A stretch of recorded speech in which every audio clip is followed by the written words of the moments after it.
What's going on, everybody? Welcome back to Talkin Sports with Jake. Hope we're all doing well. So we're gonna have a shorter show today. Gonna do a random sports dump, and then we're gonna get into some football, and that's probably gonna be the show unless anything else pops up. Steve Yzerman has been moved in the Detroit Red Wings organization to a senior advisor role. So basically, he gets demoted. He is no longer the head of hockey operations in Detroit after 7 years. This was long overdue. A lot of Detroit Red Wings fans, most of them, to be honest, were very, very tired of this guy. His Yzer plan had just didn't work. He came here to rebuild. He came here to rebuild the Detroit Red Wings, and he just didn't. One of the more failed rebuilds in probably the history of the sport, to be honest. And then they never made the playoffs every year, at least the last couple of years. They started out very strong. Looked like they were almost not a lock for the playoffs, but pretty close to it. And every March and April, they just completely collapsed. Just fans were tired of him. I don't blame him. He has not done a good enough job. This group has not won anything. And now your captain, Dylan Larkin, who's been there for 12 years, is from the area.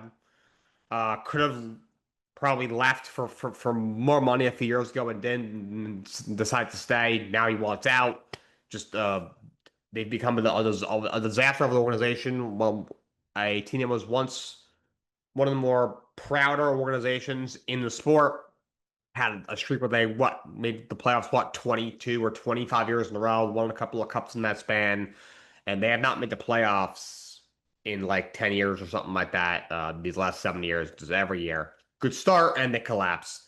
And then Yasmin goes out there, doesn't do enough in the offseason, and then rinse and repeat. So it was definitely time for him to move on. It's been long overdue. Not sure who they're going to bring in, but hopefully they go outside of the organization. Steve Yzerman is a Red Wings legend as a player, one of the greatest NHL players of all time. But as an executive, he did a very bad job in Detroit. Youngstown Chumis jumping to basketball. Of course, he was waived by Denver. He's returning to Lithuania. He's signing a 2-year deal with a EuroLeague team in Lithuania. There was rumors that the New York Knicks were interested in him, bringing him in as a depth piece at the center position, but he's going to go back to Lithuania on a 2-year deal. You wonder if that will be the end of his career or if in 2 years from now he'll jump back to the NBA. But he will be going to Lithuania back to the EuroLeague where he started his career way before, years ago before he went to the NBA, probably 15 years ago on a 2-year deal. The Astros and Brewers make a small trade. Astros trade Lance McCullers and Colton Gordon to the Brewers. They get back Jaden Fielder in the deal. Astros are also going to pay part of McCullers' salary. Lance McCullers is on a $17 million expiring salary. They're going to pay some of that off. McCullers is definitely a project, to put it lightly. Lance McCullers had emerged as an elite arm in the game. 2021 and 28 starts versus 5 years ago. 13-5, 3.16 ERA in 28 starts. I think that year Houston went to the World Series. Did lead the league in walks with 76, but also had 185 strikeouts with 162 innings. Following year in 2022, made just 8 starts before getting injured, missed 2 full seasons, and made 8 starts between 2022 and 2024. Last year was injured most of the year, was very bad when he was out there, 16 games and 13 starts, ERA of 6.5. He gave up 40 earned runs and 55 in the third, 61 hits allowed, 55 in the third. And this year's been very bad in 8 starts, 6.86 ERA and 39 in the thirds, allowed 30 earned runs and 39 in the thirds, giving up 7 home runs, 22 walks and 39 in the third. So he has been absolutely atrocious. He hasn't even been remotely healthy in 4 or 5 years. He's now 32 years old on an expiring deal. Injuries have unfortunately ruined what was once a very good young starting pitcher. He's been sent to Milwaukee. Colton Gordon goes the other way as well. He's mostly a throw-in. He was an 8th round pick in 21 by Houston out of UCF. He's now 27 years old. He'll be 28 in a few months. Last year, he made 14 starts and 20 appearances overall for Houston. Was not very good. Had a 5.34 ERA, 86 innings, a lot, 103 hits, which is a lot. 72 strikeouts against 19 walks. This year, has only pitched in 4 games, and he gave up 12 runs and 9 in the third. So he's been a very bad pitcher thus far. through parts of 2 seasons through his first 95 and a third innings. But he's also going to Milwaukee as a flyer. Jaden Fielder, who's actually Prince Fielder's son, which unfortunately gets traded from Milwaukee because, of course, Prince Fielder, his dad, was a legend in Milwaukee. But I'm not really sure what his ceiling is. He is still just 21. He'll be 22 in about a month. Last year, he was drafted. I'm not sure how high he was drafted, to be honest, but he was in 24. He played briefly in rookie ball, wasn't very good. Last year in rookie ball, in 48 games, 183, 142 at bats, he hit 268 with just 3 homers, 26 RBIs, had 870 OPS, so pretty good. Slugged 440. The base was 426. This year, in low A ball, in 45 games, 133 at bats so far. He's hitting 233, 3 homers, 23 RBIs, but 813 OPS. 415 on base, so doesn't have a lot of power. Has some decent speed. He had 8 steals last year. He has already stolen 10 bases so far this year. He's a very good on base guy. Doesn't strike out a lot, but he's not a great defender. He's a second baseman slash left fielder. Will probably end up being a DH, but not a ton of power. But he can get on base a lot. He's got a very, very disciplined hand. So kind of a weird player. To where he's not like he's a halfway decent outfielder, but he's not a very good second baseman. And he's done a bunch of DH in the minors as well. But he's not even 22 years old yet. He's only in low A ball. Probably won't see him for a couple of years, and he goes to Houston. So I think for Houston, I mean, Lance McCullers isn't gonna help you. The guys, I think his body is just cooked. Gordon hasn't been the factor at all these last 2 seasons. You pick up a young guy who in 2 years maybe could be one in your starting nine 2 years from now. If you're Milwaukee, you just have so many infield prospects. Cooper Pratt just came up. Luis, I forget his last name, recently came up. Jesus May will probably come up next year.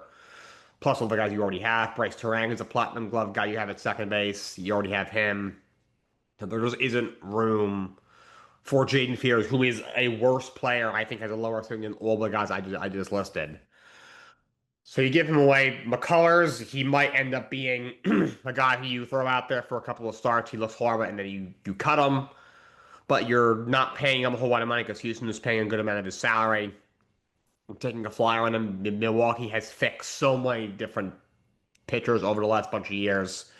They're trying to do it again with Lance McCullers, and Colton Gordon is just a throw line. I'll probably pitch out of the bullpen, maybe even in AAA for them. He's just there for depth. He continues to struggle. Well, whatever. They keep him in the minor leagues, or they can let him go. And if it becomes anything, it's a plus. You never know. But that's a trade that happened between the Astros and the Brewers. And Chase Burns has been extended by Cincinnati Reds. It's a 7-year extension for $105 million. Talked about this many times. He's 23. He's paid until he's 31. This year, first of all, I know wins and losses is not a stat to track pitchers at all. It's very, very skewed. But the fact that he's 11-1 on a last place team is somewhat impressive. But in 18 starts, 2.54 ERA, 102 and two-thirds, 118 strikeouts against 37 walks. His whip is just 1.1. The guy's been absolutely electric. He has 10 strikeouts per nine. He was a very high draft pick a few years ago, second overall pick just 2 years ago out of Wake Forest University. Got called up at the very end of the season last year and has completely broken out this year, was an all-star, and is quietly having a Cy Young-ish campaign. So kudos to Chase Burns on getting his bag. He's one of the few saving graces of an overall very bad Cincinnati Reds team this season. Finish off today, I'm going to continue my NFL offseason preview series. Today, I'm going to do my standings predictions for the NFC East as we start with the NFC today. Finally, I do believe the Philadelphia Eagles are going to win the division once again. It would be the third straight year that they would have won the division. We went, like 20 or 25 years of a back-to-back division winner in that division. Eagles changed that last year. I do think they win it again. I think they are head and shoulders above every team in that division. The over is 10.5. I'll take the over, not by a whole lot. This team obviously loses A.J. Brown, who is an all-pro level receiver. I think it's still a top 10 wideout in football. But I still think this team has a lot of talent on the field. People know how I feel about Jalen Hurts. I'm not the biggest fan, but he's not a bad quarterback by any means. Historically, he has been a winner. He won the national championship in college at Alabama. He won a lot and performed well at Oklahoma. He's won a Super Bowl MVP with Philadelphia. He went to another. He's taking them to the playoffs every year. I think if it wasn't for a lot of the pieces, he would not be as efficient. And at times, he has not been very efficient, including last year. I think he is an overrated quarterback for sure, but he's a good quarterback. Saquon is still an elite back, so easily five best backs in football. You're still Devonta Smith, who is an excellent receiver. You draft Lemon in the first round. I think he's going to be a stud. I know there were some character concerns. He was, smoking weed at the combine, which is a very stupid decision from what I heard. People were getting killed like he was smoking marijuana. It was basically like everyone speeds, but don't do it in front of a cop kind of thing. To me, this team is a lot of speed on the outside still with Devonta, who's obviously very fast. Kyle Lemon's an excellent route runner who could burn you. They brought in Dontavian Wicks, who's a decent receiver. Even a guy like Hollywood Brown, who isn't all that great, but can beat you with his speed. Elijah Moore, he's at best a wide receiver five or a wide receiver six, but has a lot of speed. And just so I think they'll be able to beat you with their speed. Dallas Goedert's still a good tight end. You draft Eli Stowers from the second round. I liked him coming out. He'll be your star next year, most likely when Goddard probably moves on, maybe even retires. You still have an elite offensive line. There's four All Pros between Jeremiah Land Dickerson, Tyler Steen, and Lane Johnson on the offensive line. You so you have an elite line defensively. This is a very talented group. Jalen Carter is an idiot, but an absolute superstar. Jordan Davis is very underrated. He's a really great player. I know, Nolan Smith hasn't been great, but I think Byron Young's a pretty good player that you have there. You have a couple of good linebackers. Jihad Campbell was great last year. Jeremiah Trotter was pretty good. John freaking Nard, who you bring in, is a very good edge rusher. You get him from the Vikings. That's a huge piece of pickup. Zach Bowlen's a really underrated player. So that front seven is one of the best in football. I think Reek Williams is a perfect fit there. They're very good corner. Quinyon Mitchell is also a stud. Cooper Jr. is secondary. It's a really good group of corners that you have there. Safeties are pretty solid as well with Andrew Mukuba and Marcus Epps. I think it's going to be a very good defense. I think Fangio is a great coordinator, and I think his team wins in the NFC East once again. In second place, I have the Dallas Cowboys. I do think Dallas, I think we all know how our season is going to end. They're not a true contender, but I do think this is a better football team than a team that has not been very good the last two seasons. Dak, I don't think anybody is going to ever want to Super Bowl with Dak Prescott, but he's a good quarterback that gets you to the playoffs. You bring back most of that electric offense from last year. Javonte Williams, who had a breakout year last year, comes back. George Pickens is agreeing to play on his franchise tag. He had a breakout year last year. CeeDee Lamb is still a very good receiver. Other than that, the receiving core blows. John Domingo is terrible. And MBS is terrible. Cavante Turpin is an excellent kick returner. Probably the best kick returner in football right now. As a receiver, true receiver is going to bring any value. Denzel Mims, you know what's on the roster until recently. He's not any good. But yeah, yes, what Jake Ferguson is a good time, especially in the red zone. You have a very good offensive line with Tyler Guyton, Tyler Smith, Tyler Bucker, all those Tyrus. Terrence Steele, right tackle is very good. You have one of the better O-lines in the league when you're healthy. And defensively, they should be a little bit better. I don't think they're an elite unit by any means, but getting rid of Matt Eberflus just as a whole, I think should make you a little better. Up front, you do trade away Osa, an all-pro D tackle, but you have a full year of Quentin Williams, who's still very good. Played very well for you. They're coming over at the deadline. At the very least, will be a top run stuffer. Kenny Clark is pretty good. You bring Rashawn Gary, who's a decent player. Marvion Overshown's a very good linebacker. D. Winters is pretty good. I like Dominic as a rocker. I think he can be something. You take Malachi Lawrence with your second first round pick. I think he can be a good player in this league. Secondary is where I have some questions. I'm not sure if Kobe Durant is the answer at the quarterback too. Siobhan Ravel last year's rookie was very bad. I think he can be better, but will he? I don't know. De'Aaron Bland, great ball hawker, but isn't a good cover corner, has injury concerns. And their safeties, drafting Caleb Downs, it does, make this group a lot better. He's going to be an electric player at the next level. Could be defensive rookie of the year. But Jalen Thompson, they bring him in. He's solid. Mark Hooker is there. He's just kind of okay. So this defense isn't great, but it's definitely better than it was the year before. You have top three kicker and Brandon Aubrey. So this team should be better on paper. And they're over under. I'm going to pull this up right now. Was set at 9.5. I'm going to say just under. I'll say that they win 9 games. I think they're a little bit better, but they're not a true contender yet. Well, on the why I'm saying, yeah, I don't think they're ever going to be a contender as long as Jerry Jones owns the team, but they will be better if a chance to make the playoffs. In third place, I have the New York Giants. So the New York Giants, to me, are one of the most interesting teams. I think this is a team that actually could surprise a lot of people and be very good if everything goes right. If everything goes wrong, this could be a team that isn't as dysfunctional as it was the year before and the last bunch of years, but they will not have many more wins than they had last year. They're all over set at 7.5. I'm gonna take the over. I think they win 8, maybe even 9 games. I think they're being overhyped a little bit. I got some people thinking they're going to win 10, 11, 12 games. I think that's a little bit ridiculous.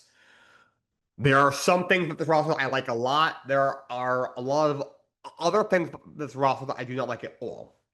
I think adding Isaiah Likely was a really good move. He reunited with John Harbaugh. He's an excellent red zone threat. As a pass catcher, he's the best pass catching time the Giants have had in a while. I like that move a lot. I think you did a great job in the draft getting a guy who I think will be a stud off the edge in time in Orville Reese. I like David Bailey a little bit more than him coming out, but Reese is a little bit more raw. His pass rush repertoire needs a little bit of work, but in time, I think will be very, very good. And you get why I think will be an all-pro guard for a long time in Francis Mawaya. You do trade away Dexter Lawrence, but he didn't want to be there. Oh, you had Javon Holland, who's a good safety. So you definitely make some significant improvements. Jermaine Lunar comes back on a 3-year deal. That's very intriguing.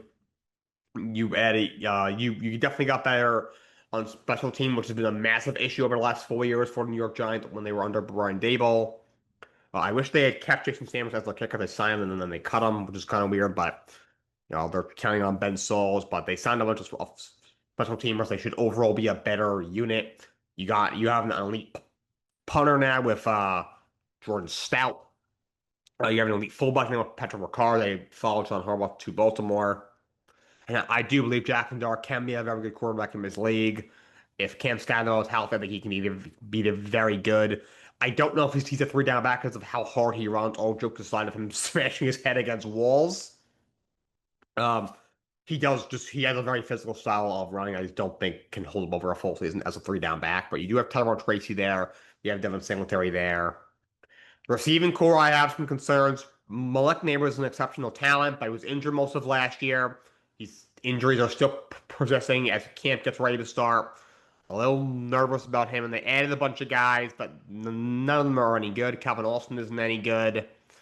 Odell Beckham Jr., it's cool that he's back in Giants, kind of a full circle thing, but he has not been good in years. Juju Smith-Schuster's body is cooked. Braxton Berrios is a good return, not a very good receiver. Malachi Fields on third round, didn't love that pick. Jalen Hyatt's not going to be on this roster soon. I don't hate the Darnell Mooney sign. He's a solid 2 or 3, but that's about it. And Darius Slayton is a guy who just doesn't have very good hands. But looking at the defense, I think that front seven could be really special. Brian Burns is a stud. I mentioned Reese. I think Abdul was a third overall pick last year. He wasn't great last year as a rookie. He was not very productive. He's a special talent. He was the best player coming out the year before. He should be a lot better this year under John Harbaugh, who is a good coach. I think a bit overrated, a little flawed how many leads he's blown in recent years. Giants have lost a couple of guys to injuries in mini camp already, but he's a good coach. Massive upgrade from what they've had. And in the middle, you did sign a couple of decent D tackles. DJ Reader is still pretty good, can stuff the run. Shelby Harris is serviceable. Like he thought 2 is serviceable. You bring in Tremaine Edmonds, who's a decent linebacker, not great in coverage, but he's good against the run. In the secondary, the corner spot, I don't love. Greg Newsome they bring in is pretty good. But Paulson Debo's your corner two. I'm not sure about. We'll see about Colton Hood. I think he'll just be fine. But Javon Holland's a good safety. Terrell Newman's pretty good. I think Drew Phillips has some potential. O-line should be a little bit better. I don't love Michael Schmidt at center, but Andrew Thomas, if he's healthy, is an all-pro. Illuminor is very good. You have Marcus Mabau there for depth. I like John Running. I love the first pick, Francis Mawaya. This is still a very young team. I think they'll improve, but I think they are a year away from really contending for a playoff spot.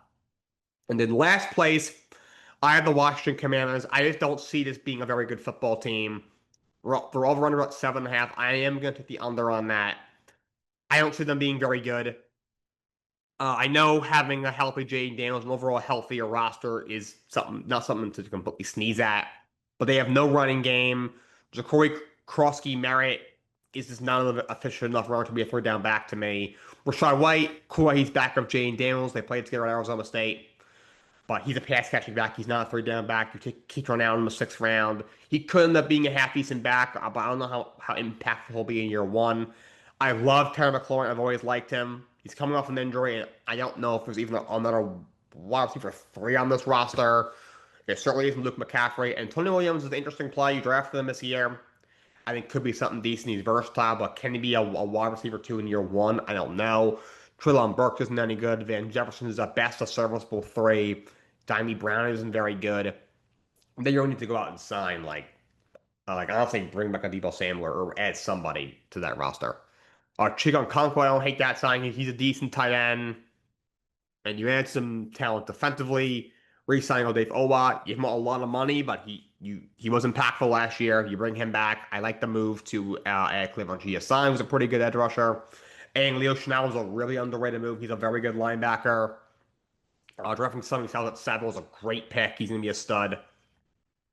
But their offensive line is concerning. I love Lauren Tuntel. The rest of that, maybe outside of Sam Cosmi and right guard, I don't love.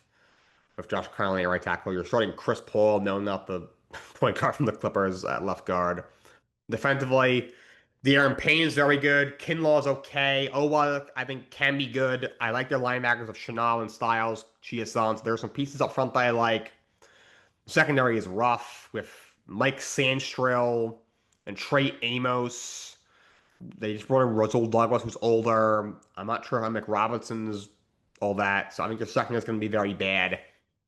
And I think Jane Daniels is an exceptional talent. I worry about his small frame. Can he stay healthy? So I just don't think there's enough talent on this roster for them to really contend, especially in a very competitive NFC East. So I think they will finish in last place. But that's all I got for you guys today. Until next time, so long and have a great day.